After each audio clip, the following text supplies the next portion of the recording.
10 ఏళ్లు పాలించిన బీఆర్ఎస్ కు మెదక్లో పోటీ చేసేందుకు అభ్యర్థి దొరకడం లేదన్నారు బీజేపీ ఎంపీ అభ్యర్థి రఘునందన్ రావు. మాజీ సీఎం కేసీఆర్ పార్లమెంటు సీట్లు అమ్ముకుంటున్నారని ఆరోపించారు.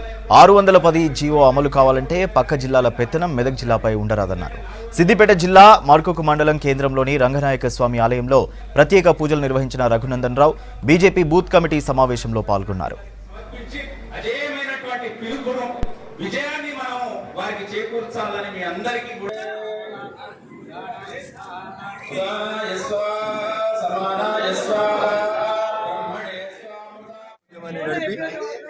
10 సంవత్సరాలు అధికారంలో ఉన్నటువంటి టీఆర్ఎస్ ఎలియాస్ బీఆర్ఎస్ పార్టీకి మెదక్ పార్లమెంటుకు పోటీ చేయించినందుకు స్థానికుడైనటువంటి ఒక్క అభ్యర్థి కూడా దొరకకపోవడం సిగ్గుతో టీఆర్ఎస్ పార్టీ దుకాణం బంద్ చేసుకోవాలని పిలిపిస్తున్నాను. నేను జై తెలంగాణ అని మనం నినదించిన రోజు ఈ గడ్డ మీద పుట్టినోనికే ఈ గడ్డ మీద పోరాడే హక్కు ఫలితం రావాలని కోరుకున్నాను.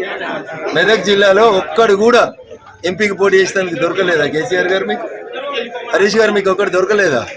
పక్క జిల్లాకి వెళ్ళి పైసల కోసం మెదక్ ఎంపీ సీట్ని అమ్ముకుంటారా? ఒక్కసారి బీఆర్ఎస్ కార్యకర్త సోదరులు ఆలోచించాలి.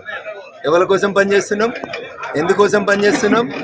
తెలంగాణ ప్రజలు కర్రు కాల్చి వాత పెట్టినాక కూడా 100 కోట్లు ఖర్చు పెడతామని 100 కోట్లు తీసుకొని వచ్చి సూట్ కేసులు ఇచ్చేటోళ్ళకి సీట్లు అమ్ముకుంటుర్రంటే సిగ్గుతో పోయి రంగనాయక సాగర్ల మునిగి సావుండ్రి. ఇప్పటికే తెలంగాణ సమాజం మిమ్మల్ని ద్వేషిస్తుంది.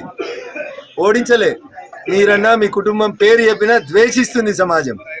ఇంకా ద్వేషం పగగా మారకంటే ముందే బుద్ధి తెచ్చుకోమని చెప్పి బీఆర్ఎస్ పార్టీ నాయకులకి ఈ సందర్భంగా తెలియజేస్తూ మెదక్ జిల్లా ప్రజలకి నేను సవినయంగా చేసేటువంటి అప్పీల్ ఒకటే. ఇంతకుముందే కరీంనగర్ రోడ్ వచ్చి మెదక్ జిల్లాను మొత్తం నాశనం చేసిండు.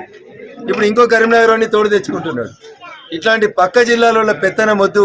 610 జీవో అమలు జరగాలంటే పక్క జిల్లాలోని పెత్తనం మెదక్ జిల్లా మీద ఉండొద్దంటే తెలంగాణ సమాజమా ఒకసారి ఆలోచించు.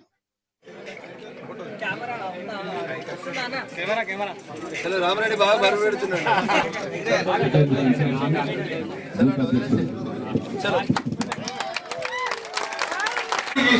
వారికి ఇక్కడి నుంచి మా రంగాయక